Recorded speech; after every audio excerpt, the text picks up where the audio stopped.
le Maroc a libéré plus de 500 enfants qui étaient détenus et a fait le suivi de leur intégration avec les efforts conjoints de la société civile et en tête desquels la Fondation Mohamed VI pour la réinsertion des détenus. Ça, c'est à saluer. Mesdames, Messieurs, l'UNICEF accueille avec grande satisfaction l'opérationnalisation des dispositifs territoriaux de protection de l'enfance qui représentent une étape importante marquant la déclinaison territoriale de la politique publique intégrée de protection de l'enfance.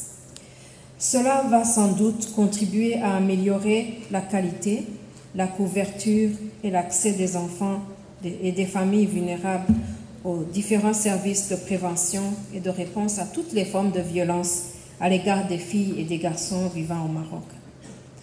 Les assises d'aujourd'hui offrent l'opportunité pour débattre et définir les conditions nécessaires pour renforcer un système national de protection de l'enfance basé sur un cadre juridique et réglementaire solide et des politiques spécifiques à la protection de l'enfance.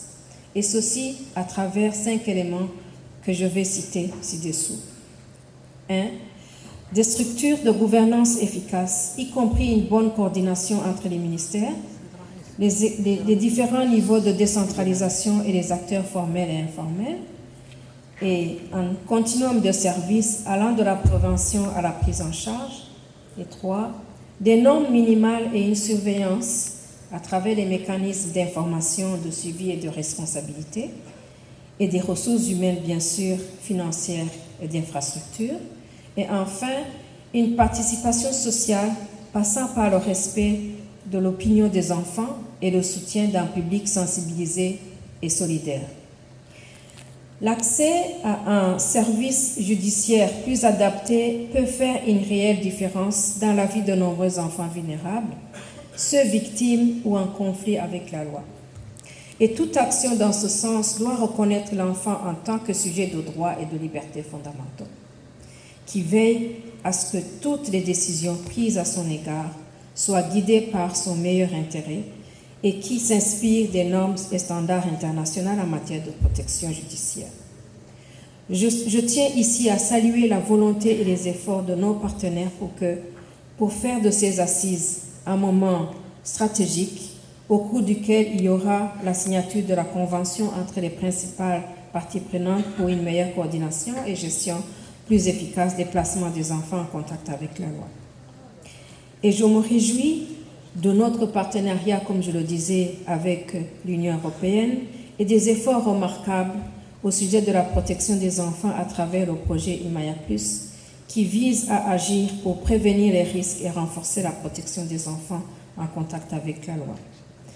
Ensemble, nous accompagnons le Maroc qui marque des progrès soutenus en matière de justice pour enfants. Mesdames, Messieurs, avant de clôturer, j'aimerais ici saisir cette occasion pour nous rappeler un message important, parmi de nombreux messages importants de Sa Majesté le roi Mohamed VI, adressé lors de la session nationale du Parlement de l'enfant en mai 2000.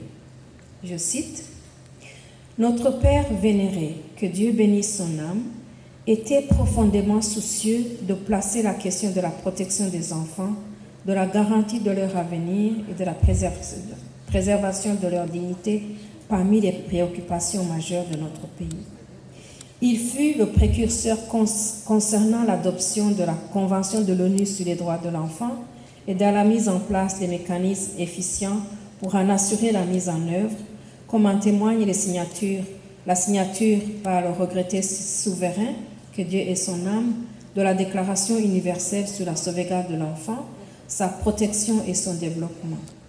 L'institution du Congrès national des droits de l'enfant qu'il a érigé en observatoire national qui s'occupe du suivi de la mise en œuvre de la Convention de l'ONU y afférente et dont il a confié la présidence à son Altesse royale, la princesse Lala Meriem. Il y a lieu de citer en outre le grand essor qu'a connu la société civile et dont nous sommes en droit d'être fiers. » Fin de citation. Et sur ce, je réaffirme l'engagement de l'UNICEF pour continuer son appui à cette coordination stratégique pour une réalisation équitable des droits de chaque enfant au Maroc. Et je nous souhaite plein succès. Shukran.